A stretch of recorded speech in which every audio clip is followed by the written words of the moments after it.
Bueno, vamos entonces a ver una figura parecida a esta. Vamos a ver de construirla en axonometría isométrica. Lógicamente tiene otras dimensiones, ¿no? Y nos dicen que la planta, habría que hacerlo midiendo con escuadra, cartabón, etcétera, pero bueno, vamos a hacer así en plan rápido. Que la planta tiene longitud del diámetro aquí 30, o sea que será esta circunferencia. Marcamos la posición de los ejes principales, que se llaman. Vale. Y ahora cogemos la otra circunferencia, que es de tamaño 20. Vale. Entonces dibujamos los ejes según la normativa. Tendremos que colocar aquí este segmento en el medio y luego estos menores, ¿vale? Con líneas finas, ¿de acuerdo? Y ahora hacemos el eje de revolución. Entonces marcamos aquí un segmento mayor, menor, y tenemos esto, ¿vale? Bueno, y hacemos lo mismo aquí para el alzado.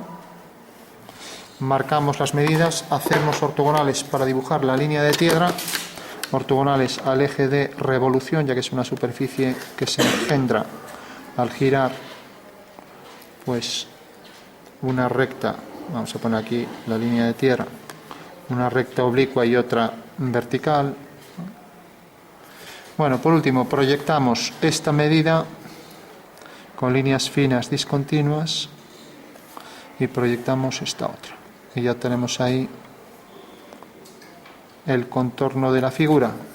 Ahora, ya que tenemos los ejes, centramos la otra circunferencia, que mide 20.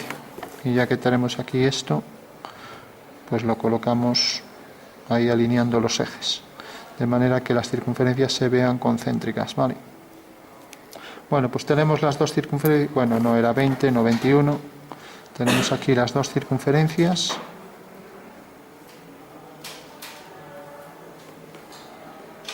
Ahí está. Bueno. Y ahora lo que hacemos es proyectar también los extremos del diámetro de la circunferencia menor. De esta manera tendremos ya aquí la posición. Voy a hacerlo así en plan rápido. Bueno, pues tenemos altura de una era 2 centímetros y la otra otros 2, ¿no? Con lo cual marcamos aquí 2 y 2 y ya terminamos el alzado. Bueno, pues marcamos. La primera viene hasta aquí y la segunda viene hasta aquí.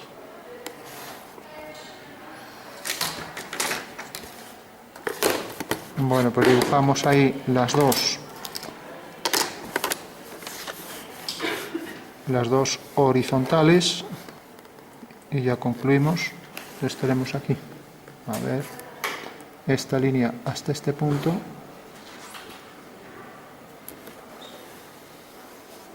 Luego aquí está perpendicular. Recordad que estas líneas deben llevar mayor grosor que las líneas de referencia, como esta. Se está moviendo el papel, pero bueno. Y aquí está perpendicular. Vale. Bueno, pues ya tenemos el cilindro en alzado. Unimos este punto con este y este punto con este. Y ya tenemos la figura. Por último, la acotamos según normativa. Entonces basta con dejar aquí 8 milímetros mínimo.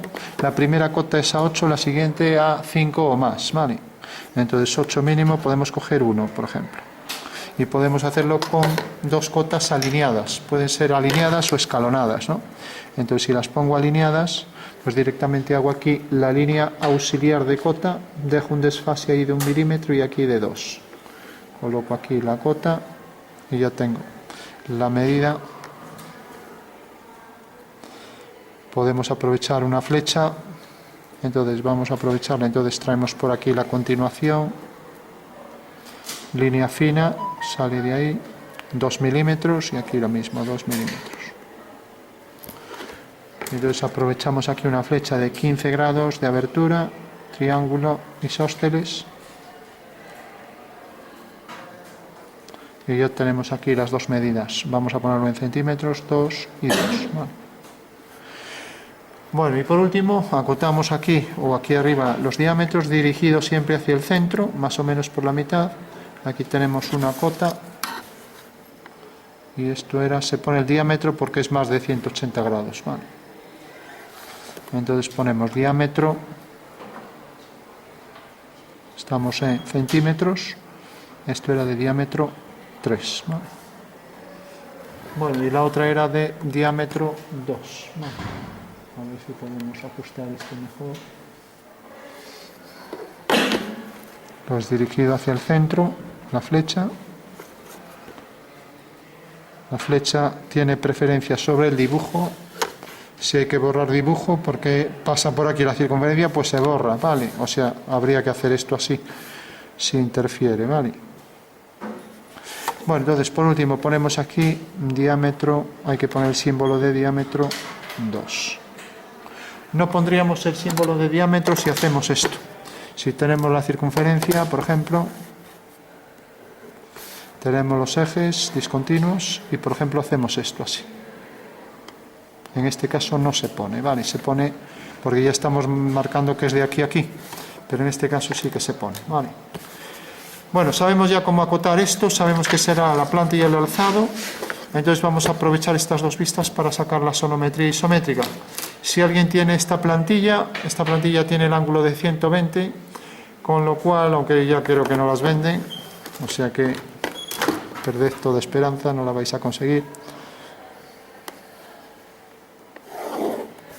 Os la puedo vender ahora que me voy a jubilar. Bueno, tenemos aquí el eje este, viene por aquí, marcamos ahí el centro de la axonometría, viene por aquí, vale, pues ya lo tenemos ahí. Con lo cual ya sabemos que ese es el ángulo. Si no, haremos un triángulo equilátero y ya está, ¿vale? Un triángulo equilátero y las alturas, la intersección de las alturas del ortocentro, ¿vale? Bueno, tenemos aquí la figura.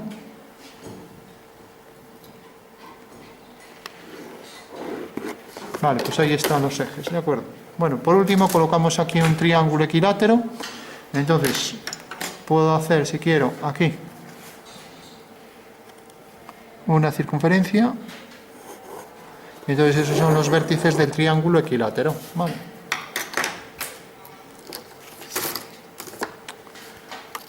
Bueno, vengo aquí, dibujo aquí esta línea. Y ya tengo ahí el triángulo equilátero, ¿vale?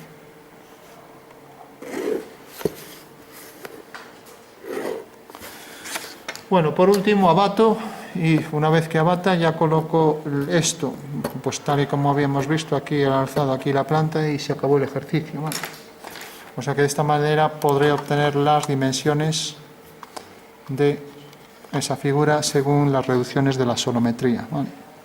Eso quiere decir que si ahora hago este arco y hago este, serán iguales, pues ya sé que las caras abatidas del triedro trirrectángulo pues son estas, una y otra, ¿vale? Siempre esto va a salir de 90 grados, si no es que va mal, en todas las axonometrías, sea isodiotrimétrica.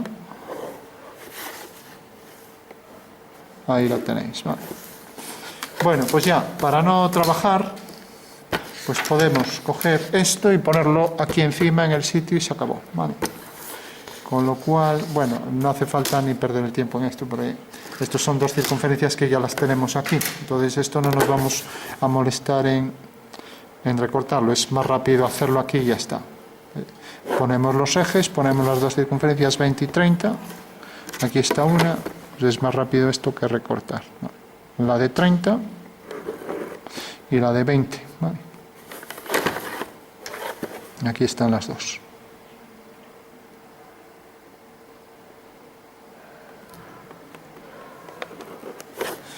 Vale, tenemos las dos circunferencias, ahora colocamos esta vista aquí y ya está resuelto el ejercicio. Fijaros que estos son los diámetros conjugados. Aquí arriba van a coincidir en estos dos, ¿vale? Bueno, entonces lo colocamos aquí, esta vista. Entonces vamos cogiendo las medidas aquí ya para no medir con la regla. Entonces tenemos primera medida, esta. Pues desde aquí hasta aquí. Vale. Segunda medida es la misma, esta. Por lo tanto ya puedo hacer ahí, puedo dibujar ya las dos líneas, ¿no? Tenemos esta y su ortogonal, ¿vale? aquí paralela a este eje, pasa por aquí, viene por aquí, bueno, y esta es la continuación. Bueno, por último, cogemos también con el compás esta medida, que será 1 centímetro, y la colocamos aquí, con lo cual ya tenemos esto y esto. Y por último, hacia arriba, pues aquí son 2, es esta medida en altura, ¿no? Bueno, pues ya la pasamos aquí. Entonces ya tenemos ahí la figura al completo, ¿de acuerdo? Entonces, hacemos las paralelas y perpendiculares. Aquí tenemos, a ver, una vertical, aquí hago otra. Que está chocando ahí, voy a coger la escuadra mejor, que esto es tan largo que choca con el trípode. Entonces hacemos aquí la paralela a esta. Aquí tenemos esto, aquí tenemos esto y aquí tenemos esto. Y ahora basta con unir esto así. Bueno, aquí tomé mal la medida. Bueno, esto era 2, no sé qué medida tomé aquí. Tomé 1 y pico. 4. Bueno, cojo la altura 2. En todo caso, gracias por avisar. Bueno, llega hasta aquí. Viene hasta aquí. Esto es 2, llega hasta aquí. Viene por aquí. O sea que esta será la base de la figura, ¿vale? Mientras que la altura ahora cogemos también 2, ¿vale? Ya, la altura 2 es esto. Bueno, pues ya la tenemos aquí, una horizontal y ya tenemos ahí planta y alzado. Bueno, pues ya sabemos que esa es la forma de colocarlas y ahora basta con proyectar. Fijaros que aquí si hago una horizontal,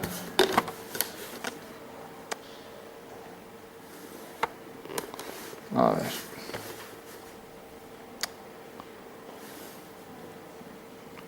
hago aquí la horizontal y ya tengo ese diámetro que proyectarlo aquí. Esa medida será exactamente igual aquí arriba, ¿vale? Será el eje mayor de la elipse, será simétrico, ahí no lo parece, ¿no? Pero bueno. Y lo mismo para la otra, ¿vale? Eso quiere decir que si cojo la elipse, la plantilla de elipses, pues ya sé que... ¿Y por qué es igual? Porque fijaros, si yo, como esto es una proyección ortogonal, si tengo aquí la figura, por mucho que la gire, al proyectarlo ortogonalmente, este eje siempre va a ser igual de grande, ¿lo veis, no? O sea que coloco aquí el eje, giro la figura, y según donde la proyecte es igual. En cualquier tipo de axonometría que coloque, ese eje va a ser siempre igual. Y va a ser este eje de la elipse, parece que es este, con lo cual centro aquí la elipse. Y fijaros que la elipse además me marca ahí los diámetros conjugados, ¿no? Que si no se ven muy bien, los puedo marcar a tinta. Luego para los que tengan la plantilla sin ejes, vemos cómo marcar estos ejes de aquí. ¿Por qué conviene tener estos ejes? Porque os va a dar exactamente el eje menor, el mayor, y estos, el X y el Y, ¿vale? Eso quiere decir que la figura viene por aquí, a ver, vamos a hacerla también por ahí por detrás para que se vea, y me está marcando ahí la posición de este eje, de este, el horizontal, ¿vale? Bueno, pues esa es la base de la figura, ¿no? Y fijaros que este punto debe coincidir exactamente con este. O sea, si hago la tangente con el vértice de este eje conjugado, ¿vale? O sea que si prolongo aquí este eje, corta aquí. Bueno, corta aquí detrás y este corta aquí, ¿vale? Tenemos ahí ya la base de la figura, ¿vale? Fijaros que si esto lo hicierais a mano, va a salir bastante mal. Entonces recomiendo, fundamental, trabajar con las plantillas, ¿vale? Incluso si podéis conseguir más, aquí hay varias de elipses, hoy en día ya son difíciles, porque esto ya, los últimos dinosaurios tenemos estas cosas, pero ya no los venden. Si os fijáis aquí, esta por ejemplo tiene otra excentricidad, hay varias por ahí. Esta no tenían ejes y se los dibujamos.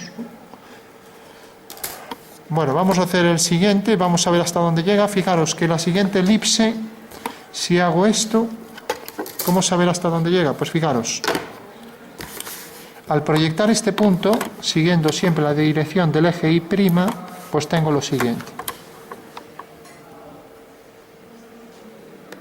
El centro, a ver qué... Esta regla se mueve. A ver, ahora lo tenemos ahí alineado. Vale. Vale, el centro de esta elipse cae exactamente aquí. Vale. La tangente a la elipse cae aquí. Y la otra tangente cae aquí detrás. Vale. Entonces, si por este punto de intersección, que es el centro de la elipse, a ver, atención, si por ese centro de la elipse hago una paralela, tengo ahí ya un diámetro conjugado de la elipse, ¿vale? Y el otro va a ser su simétrico, ¿de acuerdo? O sea que vengo por aquí, sigo esta dirección del eje Y' y tengo aquí el otro eje conjugado, ¿vale? O sea que la elipse va a ir ahí centrada y va a tener exactamente el mismo diámetro. Va a tener el mismo diámetro que la circunferencia inferior, ¿vale? Bueno, pues fijaros, coloco aquí la elipse, a ver dónde está. Miro aquí abajo para ser más preciso, la que tiene esa anchura, que es esta, y la traigo aquí. Entonces, como no se ven bien los ejes, creo que era esta, sí. Bueno, marco aquí la posición de los ejes conjugados y ejes principales. Bueno, pues la traigo aquí y ya sé exactamente qué queda aquí. Fijaros que hay que alinear el eje vertical este. Bueno, y tengo, esta será la mitad de abajo, la que se ve, ¿vale? Y la parte de atrás que habría que ponerla discontinua, ¿vale? Igual que esta, la mitad discontinua. Bueno, por último, si sigo esta dirección, sé que esta de arriba es tangente según esta dirección y arriba también. Y el centro se proyecta aquí también según la dirección del eje Y', de manera que queda aquí en el centro. Y luego, paralelo a este eje, entonces haré aquí una paralela y me queda ahí un eje conjugado, ¿vale? Y el otro, pues será su simétrico respecto a Z, ¿vale? Con lo cual sé también que paralelo al eje Z es tangente a la elipse de abajo, lo mismo aquí. Y ya puedo trazar la elipse superior, que tendrá el mismo tamaño que la anterior, que es esta, ¿vale? Entonces vengo aquí, la coloco en los ejes, otra vez los ejes conjugados me da la dirección de los ejes, este es el eje Z y el eje mayor, ¿vale? Fijaros que el eje mayor siempre tiene que ser del mismo tamaño que este eje de la circunferencia, ¿vale? Bueno, pues ya tengo el cilindro apoyado en ese cono. Entonces, una vez que tengo esto, hago las tangentes a las dos circunferencias.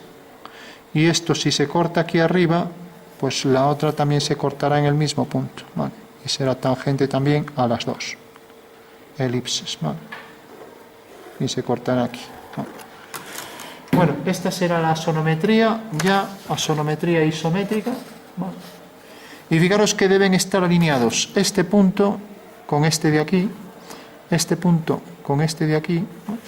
Este con este de aquí, este con el de atrás ahí, este con este y este de aquí con este de atrás.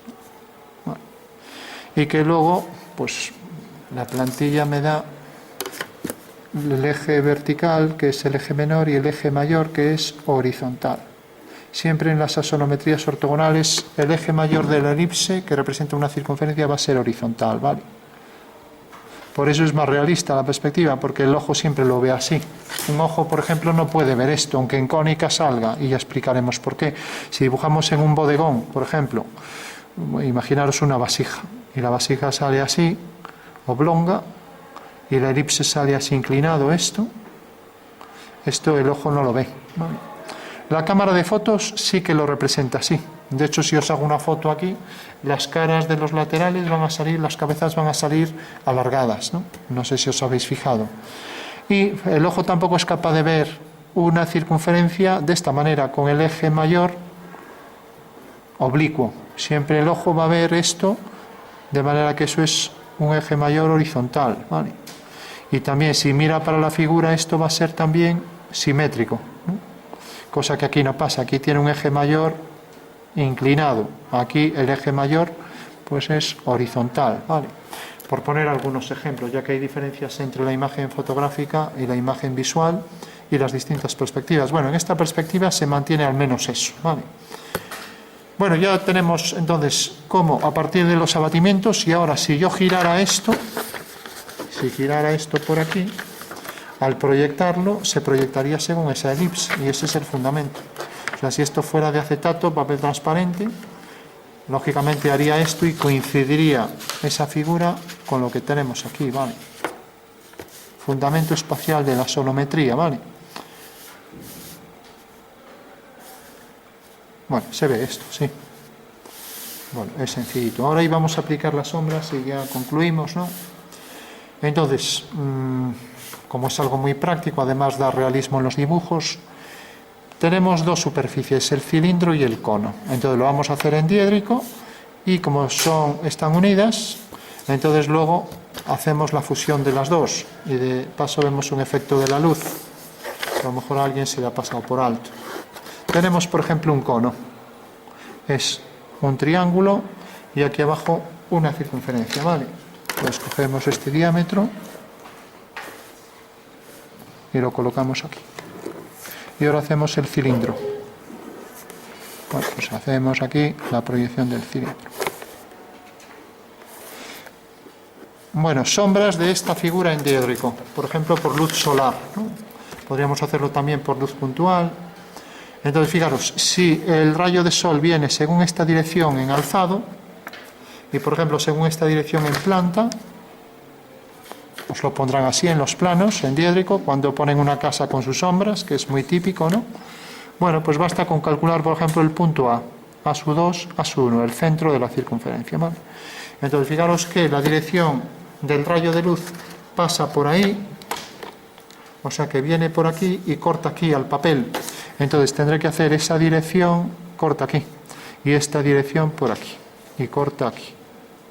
O sea que el centro de la circunferencia se traslada aquí y por ser rayos paralelos la circunferencia se proyectará según un diámetro igual. Entonces cojo la misma circunferencia y tengo ya que se proyecta aquí, esta es la sombra de la figura. Pero como sale de aquí, según esta dirección del rayo, esto es lo que quedará en sombra, ¿vale? Y como este es el punto de tangencia diametralmente opuesto, tenemos el otro, subimos este punto y la sombra será esta, ¿vale? Con lo cual ya sabemos que esa es la sombra de toda la figura, planta y alzado. Lo sombreamos porque así no nos dice nada, entonces tenemos esto. ¿Vale? ¿Se entiende eso? Por aquí toda esta cara lateral, toda esta superficie, y por aquí todo esto. Bueno, todo el mundo lo ve eso. Sí. O sea que visto desde arriba la sombra de la figura es esto, y visto en el alzado pues es esto.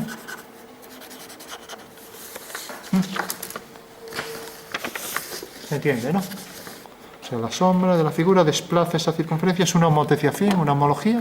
Entonces esta circunferencia se desplaza por paralelas, provocando aquí otra circunferencia. Hacemos las tangentes, ya que sale tangente.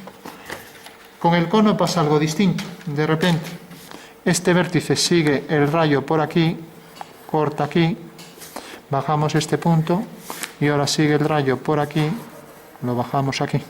Entonces, desde este punto hacemos las tangentes, una tangente y otra, y en los puntos de tangencia unimos con el vértice. Bueno, pues esta es la sombra del cono, y este punto lo subimos, aquí arriba quedará, la línea de atrás ya no la hacemos, ¿vale? Esa será la sombra, ¿vale? O sea que aquí queda una forma de sector circular, ¿vale? Visto desde arriba, y aquí queda esto. Vale. Bueno, pues esa será la sombra del cono. Entonces, bueno, esto lo recomiendo también hacer en el espacio. Entonces, si lo hacemos en el espacio, pues sería algo como esto. Tenemos la base del cono, tenemos el vértice del cono, y tenemos aquí la dirección del rayo de luz que viene por aquí, por ejemplo, cae aquí. Hacemos la tangente, la otra tangente, y unimos este punto con este, de manera que la sombra pues es esta. Bueno, se ve, ¿no? Y aquí la sombra que proyecta sobre el suelo es esto. Bueno, si queremos ser precisos a la hora de hacer esas tangentes, pues lo que habrá que hacer cuando queremos ver, bueno, hay muchas formas. Una de ellas pues sería esta. Tenemos la circunferencia y queremos hacer las tangentes desde un punto. Cogemos los dos puntos, hacemos una circunferencia que pase por estos dos puntos, de manera que este sea el diámetro, corta en este punto y en este. Desde ahí ya sabemos que pasan las tangentes, ¿vale? Fijaros que en el cono pasa una cosa rara, y es que si yo el rayo lo traigo más hacia aquí, este punto viene más hacia aquí, se puede dar el caso de que la sombra de un cono sea una recta. O sea que este punto tiene su sombra aquí, hago las tangentes, y estos son los dos puntos de tangencia, y uno con este vértice, y esta es la sombra del cono, ¿no? O sea, una sombra ridícula, ¿no? Pero bueno, puede darse el caso. De hecho, si el punto ya pertenece a la circunferencia, la sombra del cono será una recta, ¿no? Bueno, la geometría nos demuestra cosas que nos cuesta comprender intuitivamente, ¿no? Que eso pueda pasar, pero lo podéis comprobar.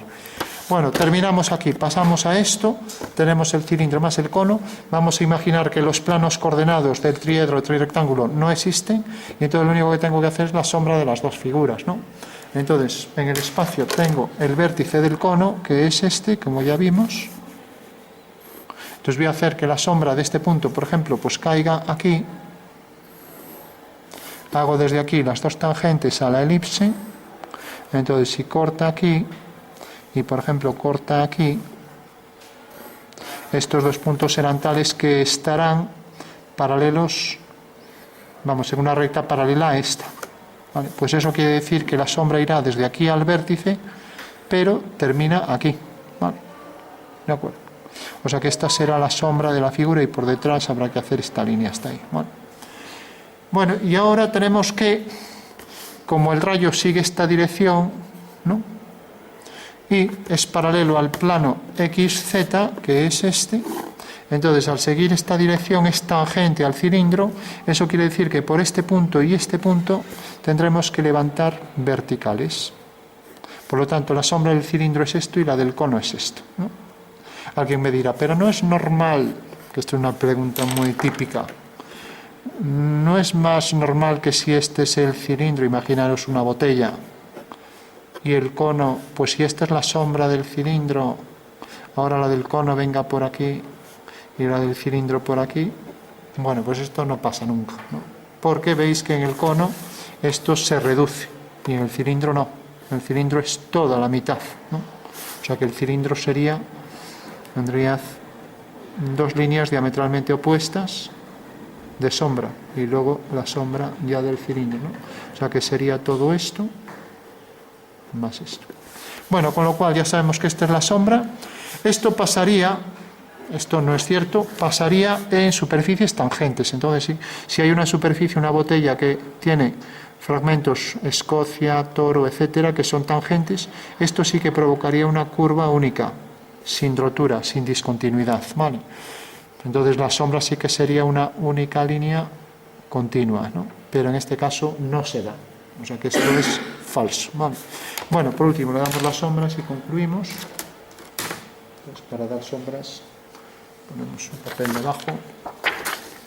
Y ya, si vais a hacer dibujos en 3D con sombras, pues bueno, recordad, las superficies cilíndricas cónicas, las superficies con curvatura, esta línea separatriz, que así se llama, de luz y sombra, pues se difunde un poco, esta también, no se marca nítidamente, y aquí reflejaría algo de luz. Eso quiere decir que la mayor sombra se va a percibir por aquí, ¿vale?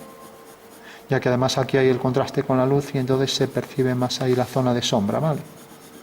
Entonces marcamos por aquí la sombra, todo, e intentamos degradar, ¿vale?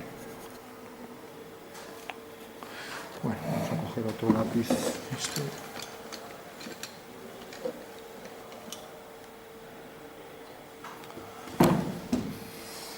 Entonces ponemos aquí el oscuro. Vemos el fundido. Y ahora proyectamos también la sombra que cae aquí abajo sobre el plano horizontal, ¿vale? Entonces, fijaros que este punto, vamos a hacer, hemos seguido esta dirección para hacer el vértice del cono, pero en realidad el cono va a terminar aquí, el cilindro, si seguimos la dirección del rayo, que es esta, vamos a ponerla así, más marcada, ¿no? Pues fijaros que la circunferencia tiene su proyección aquí. Por lo tanto, esta elipse generará de sombra una elipse idéntica, es la traslación, ¿eh? La traslación de esa elipse siguiendo la misma dirección y los mismos ejes, o sea que la sombra de esa circunferencia será esta elipse. Vaya. Con el eje vertical, ahí el eje menor vertical, ¿vale? Bueno, ya tenemos eso.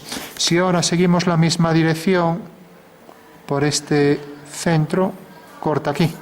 Entonces, otra elipse que tenga ese centro, la misma elipse con ese centro, cae aquí. Bueno, ya tenemos las dos tangentes que son paralelas al eje X, que es esta y que es esta, ambas paralelas al eje X. Y por último, como sale de aquí, las dos tangentes a estas dos elipses, una y otra. Bueno, y esa será la sombra que proyecta sobre el suelo, ¿vale? O sea que esto es matemático, vamos, no, otra cosa es ya las calidades que le queramos dar ahí de sombreado, que eso ya son cuestiones físicas que en geometría descriptiva no se estudia, pero esto es geometría pura, ¿vale? Ya que los rayos son rectas, intersección de rectas con los planos donde se proyectan los rayos de sol. Entonces marcamos aquí esto. Es verdad que aquí podríamos marcar por la superficie algo de sombra y hacemos aquí mayor contraste e intentamos degradar, y lo mismo aquí. Bueno, pues este tipo de cosas a veces no son muy intuitivas porque tampoco nos fijamos, pero es algo que se va a dar siempre, esta ruptura, ¿no? Esa línea discontinua, ¿vale? Entonces, difuminamos, si tenéis un difumino mejor. ¿Trabajáis en artístico con esto?